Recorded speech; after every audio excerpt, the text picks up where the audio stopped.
Estimados amigos, soy Rodolfo Guerrero Martínez, de parte de Medio Prensa Jurídica, agradeciendo nuevamente en el segundo día de actividades del coloquio de los retos de la administración pública en el Estado contemporáneo y por supuesto al cuerpo académico que lo organiza. Y agradeciendo también el espacio que nos otorga en esta ocasión el doctor Luis Benavides Ilizaliturri, director del Centro Internacional de Prospectiva y Altos Estudios. Muchas gracias, doctor, por el espacio que nos otorga. Muchas gracias.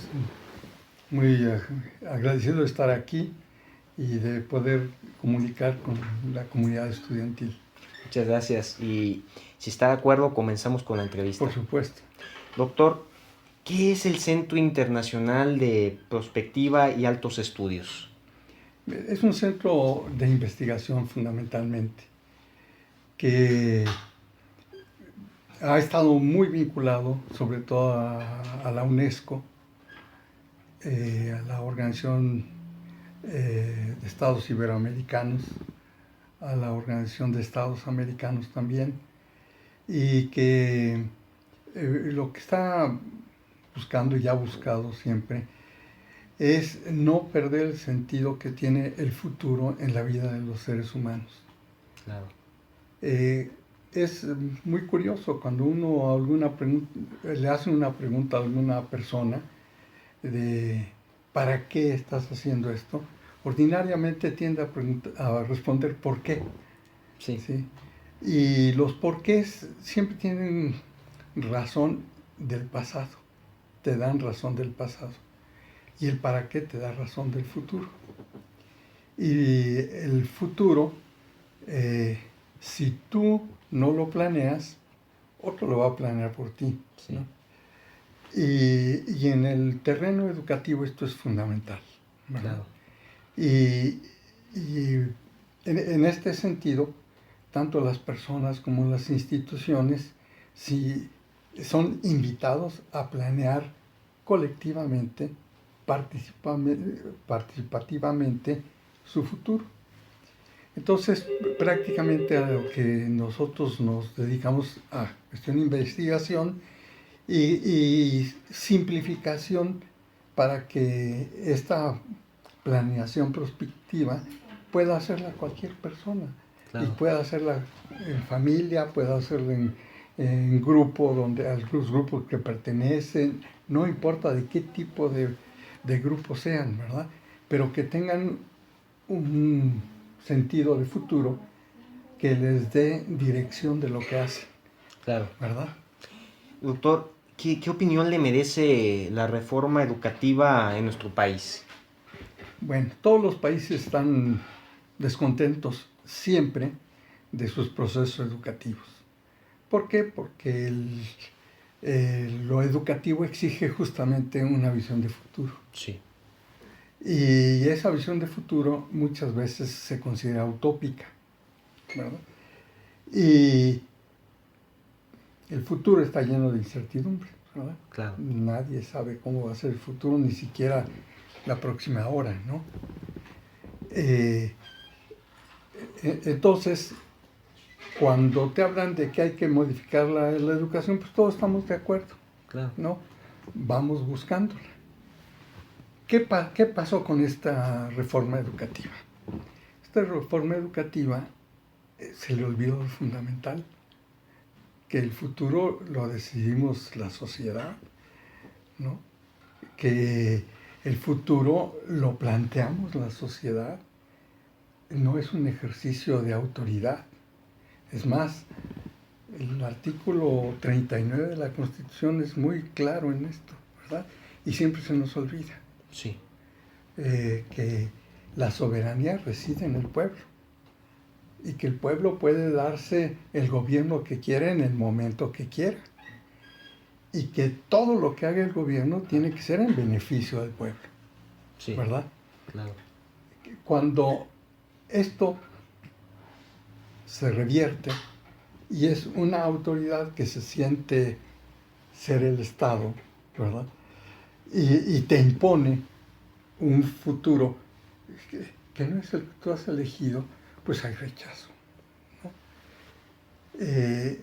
Lo triste es que el futuro que nos plantea esta reforma educativa es un futuro de discordia, Sí, porque está asentado en principios de competición, ¿verdad?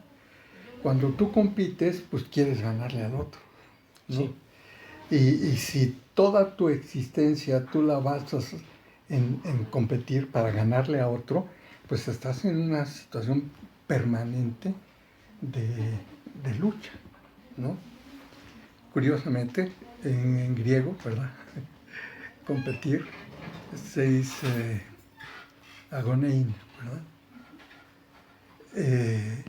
Y de ahí viene la palabra agonía, ¿no? de acuerdo. Entonces, te pone en una situación permanente de agonía. Y nuestro futuro como humanidad y como mexicanos, y se ha demostrado muy claramente con la situación de los derrumbes que hubo, sobre todo en la Ciudad de México,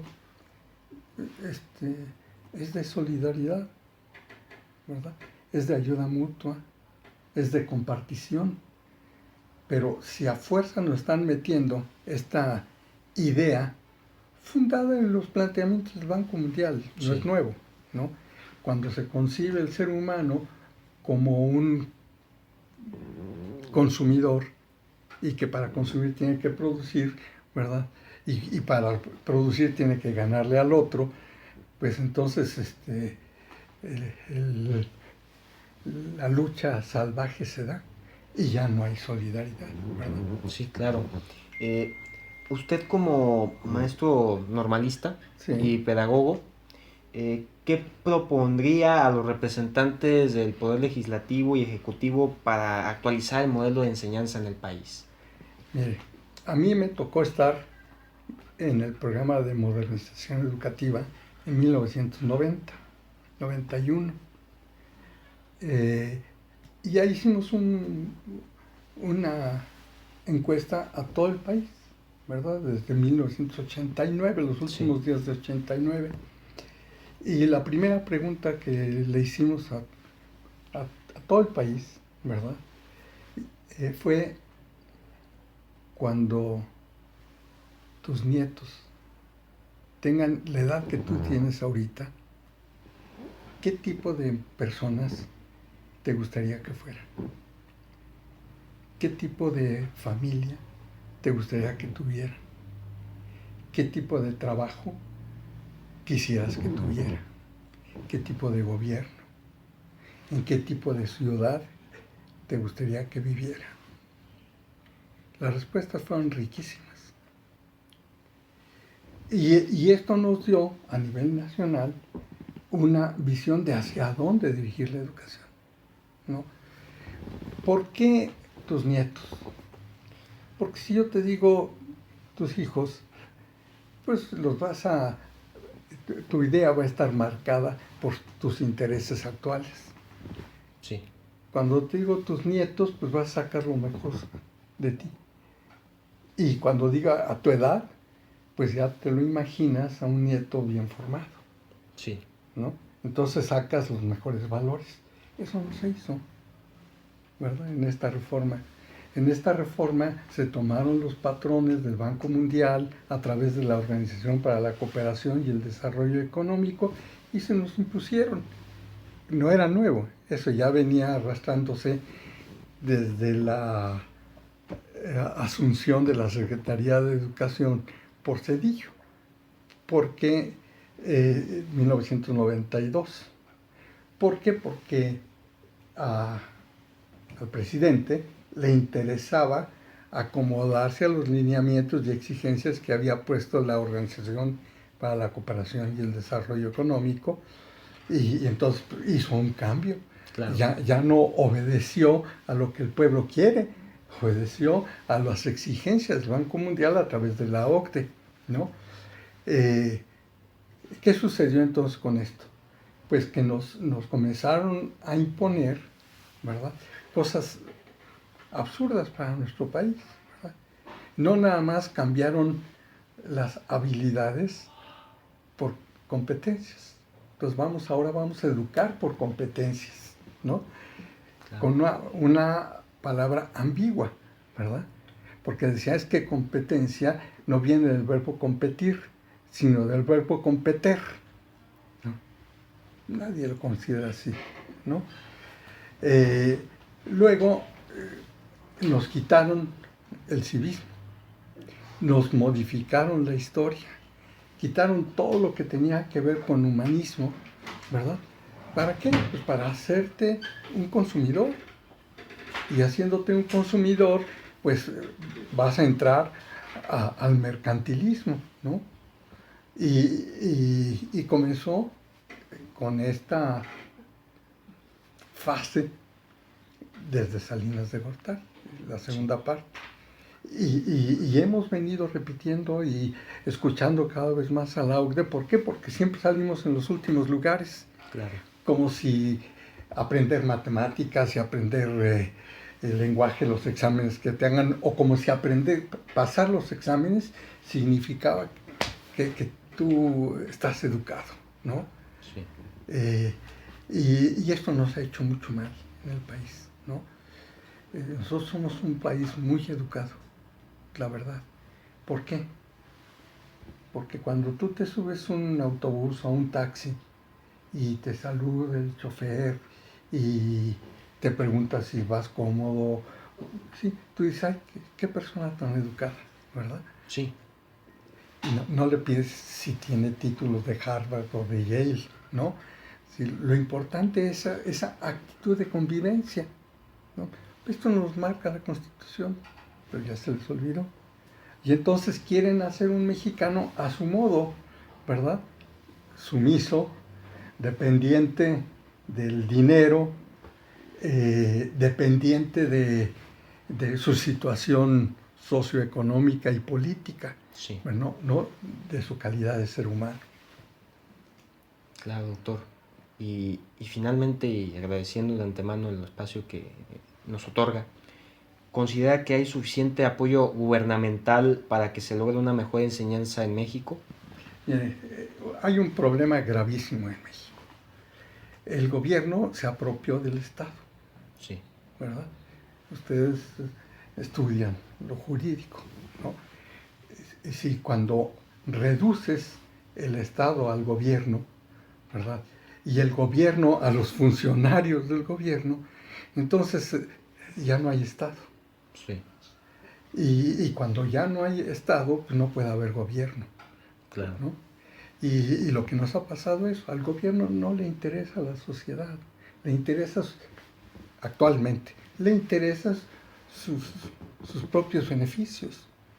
Y esto es fácil demostrarlo, ¿no?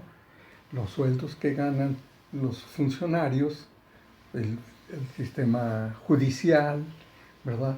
Los de las instituciones que debían ser autónomas, como el INE, los sueldos que se dan los funcionarios, contra 80 pesos diarios del salario mínimo, ¿no? Entonces sí. Tú dices, no puede ser que haya un verdadero gobierno, ¿verdad? Que como dice el artículo 39, todo lo que haga el gobierno tiene que ser en beneficio del pueblo. El pueblo ya no existe, ya lo pulverizaron. La familia ya no existe, ya la pulverizaron. ¿Por qué? Porque el pueblo, la gente, está luchando por sobrevivir, claro. ¿Verdad?